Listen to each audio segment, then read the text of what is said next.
حکومت کی 2 سالہ کارکردگی پر مسلم لیگ نون کا وائٹ پیپر جاری۔ وزیر خارجہ نے سعودی عرب بارے غیر مناسب بیان دیا۔ شاہ محمود قریشی اس حد تک چلے گئے کہ عقل دنگ رہ گئی۔ چین کو بھی ناراض کر دیا گیا۔ احتساب کے نام پر اپوزیشن کو دیوار سے لگانے کا تماشا قوم نے دیکھ لیا۔ آج لوگ پرانے پاکستان کے لیے ترس رہے ہیں۔ شہباز شریف کی پریس کانفرنس۔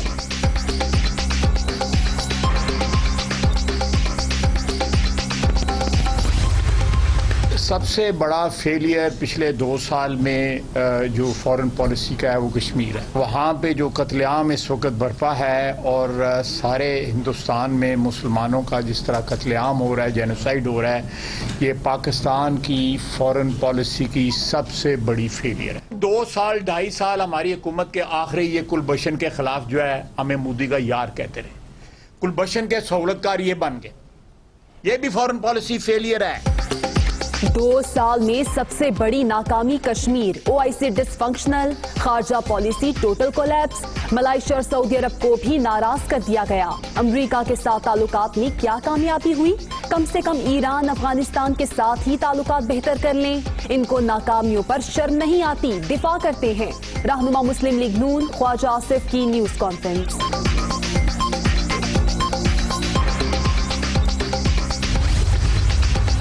وزیر اعظم کی زیر صدارت پارلیمنٹ میں حکومتی ترجمانوں اور پارٹی رہنماؤں کا اجلاس۔ نواز شریف کو وطن واپس لانے سے متعلق اقدامات پر مشاورت۔ عدالتوں کو مطلوب افراد کی واپسی حکومت کی ذمہ داری۔ نون لیگ سابق وزیر اعظم کی صحت پر سیاست کر رہی ہے۔ اپوزیشن کی بلیک میلنگ میں نہیں آئیں گے وزیر اعظم۔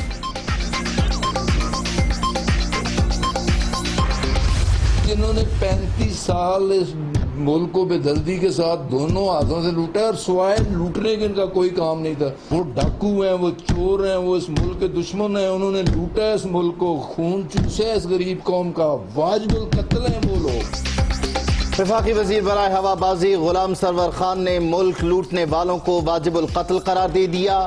جن لوگوں نے 35 سال لوٹ مار کی ان کا احتساب ہونا چاہیے۔ میرے خلاف نیب کی کارروائی سے کوئی پریشانی نہیں، وفاقی وزیر کی گفتگو۔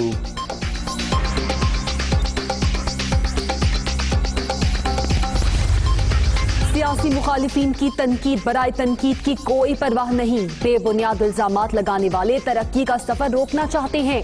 شعبدہ بازی کا دور گزر چکا، لوٹ مار کی سیاست ہمیشہ کے لیے دفن ہو چکی۔ وزیر اعلیٰ عثمان بستار۔ کراچی میں پہلا پانی نکلا نہیں، بادل پھر برسنے لگے۔ گلشن حدید، ملیر، لانڈھی سمیت مختلف علاقوں میں بارش۔ محکمہ موسمیات کی کل سے نئے اسپیل کی پیشگوئی، سلسلہ 3 روز تک جاری رہنے کا امکان۔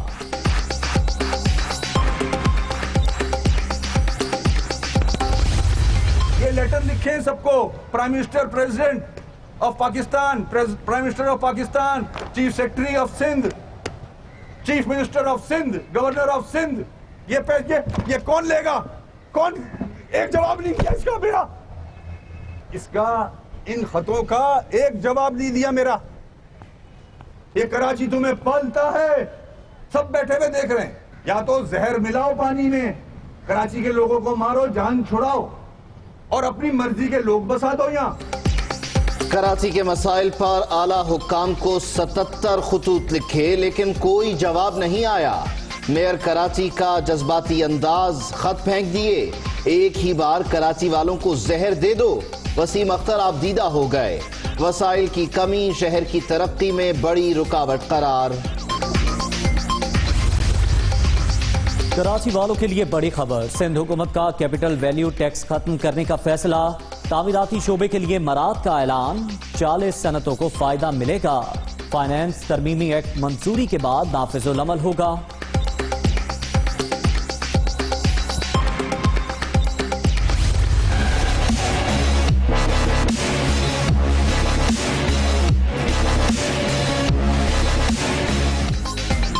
کراچی میں ضلع کماڑی کی تشکیل نامنظور، تحریک انصاف عدالت پہنچ گئی، فیصلہ کالعدم قرار دیا جائے۔ عامر لیاقت حسین کی سندھ ہائی کورٹ میں درخواست، شہر قائد تقسیم نہیں ہو سکتا، آئینی درخواست کو وزیر اعظم کی حمایت حاصل ہے، رکن قومی اسمبلی۔